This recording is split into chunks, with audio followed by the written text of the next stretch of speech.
குரு சேனலின் மாதங்களில் மார்கழி மக்கள் முன் ஆன்மீக பெருவிழா டிசம்பர் 20, 21, 22 வெள்ளி, சனி, ஞாயிறு மாலை 6:30 மணிக்கு. இடம் ஆண்டாள் கோவில், ஸ்ரீவில்லிபுத்தூர். 7வது முறையாக திமுக ஆட்சி அமைக்க வேண்டும் என்பதே நமது இலக்கு என்று முதல்வரும் திமுக கூட்டணி நாளுக்கு நாள் வலுத்துக் கொண்டே இருப்பதாக உதயநிதியும் கூறியுள்ளனர். இன்று திமுக செயற்குழு கூட்டம் நடந்தது. செயற்குழு உறுப்பினர்கள், உயர்மட்ட நிர்வாகிகள், அணிப்பிரிவு தலைவர்கள் என பலரும் கலந்து கொண்ட இந்நிகழ்வில் 2026 நடைபெறவுள்ள சட்டமன்ற தேர்தல் குறித்து விவாதிக்கப்பட்டது.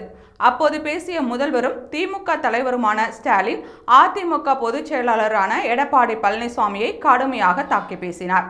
பிரதமரை எதிர்த்து பேச எடப்பாடி பழனிசாமிக்கு தைரியம் இருக்கிறதா?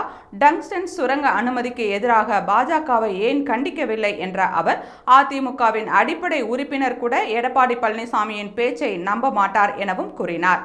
2026 சட்டமன்ற தேர்தலில் 200 தொகுதிகளுக்கு மேல் வெற்றி பெற்று 7வது முறை ஆட்சியமைக்க தொண்டர்கள் களத்தில் இறங்கி வேலை பார்க்க வேண்டும் என்று ஸ்டாலின் கோரிக்கை வைத்துள்ளார்.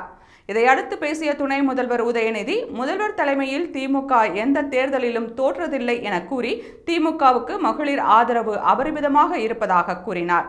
சமூக வலைதளத்தில் திமுகவின் கட்டமைப்பை பலப்படுத்த வேண்டும் என்றும் 2026 சட்டமன்ற தேர்தலில் திமுக பெறக்கூடிய வெற்றி இந்தியாவின் வெற்றியாக அமையும் என்றும் கூறியுள்ளார்.